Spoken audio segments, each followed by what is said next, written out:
À tout hasard, est-ce que tu es formé pour les personnes neuroatypiques car j'ai un trouble déficitaire de l'attention avec hyperactivité, un trouble du spectre autistique, haut potentiel intellectuel, trouble de l'anxiété généralisée sévère et trouble de la personnalité limite?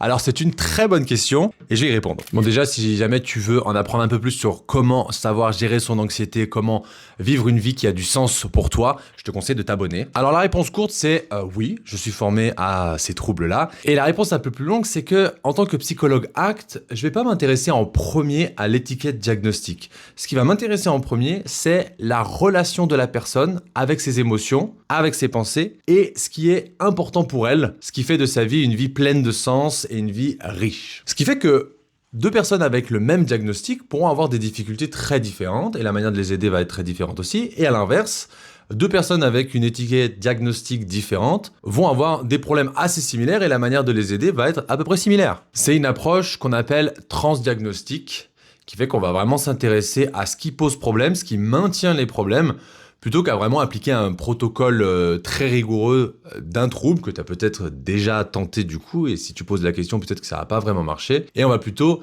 s'intéresser à ce qui individuellement, toi, te pose problème, ce qui maintient ton problème, et on va essayer de régler ça ensemble. Donc mon travail, ça va être d'aider les personnes à développer une flexibilité psychologique qui va t'aider à réagir dans toutes les situations du quotidien et avancer vers une vie qui a du sens pour toi. Donc si vous vous reconnaissez dans ces difficultés, ce qui est important, c'est de travailler sur ce qui vous freine à avancer vers la vie que vous voulez vivre. Pas forcément l'étiquette de votre diagnostic. Et on aura l'occasion de reparler de tout ça dans d'autres vidéos.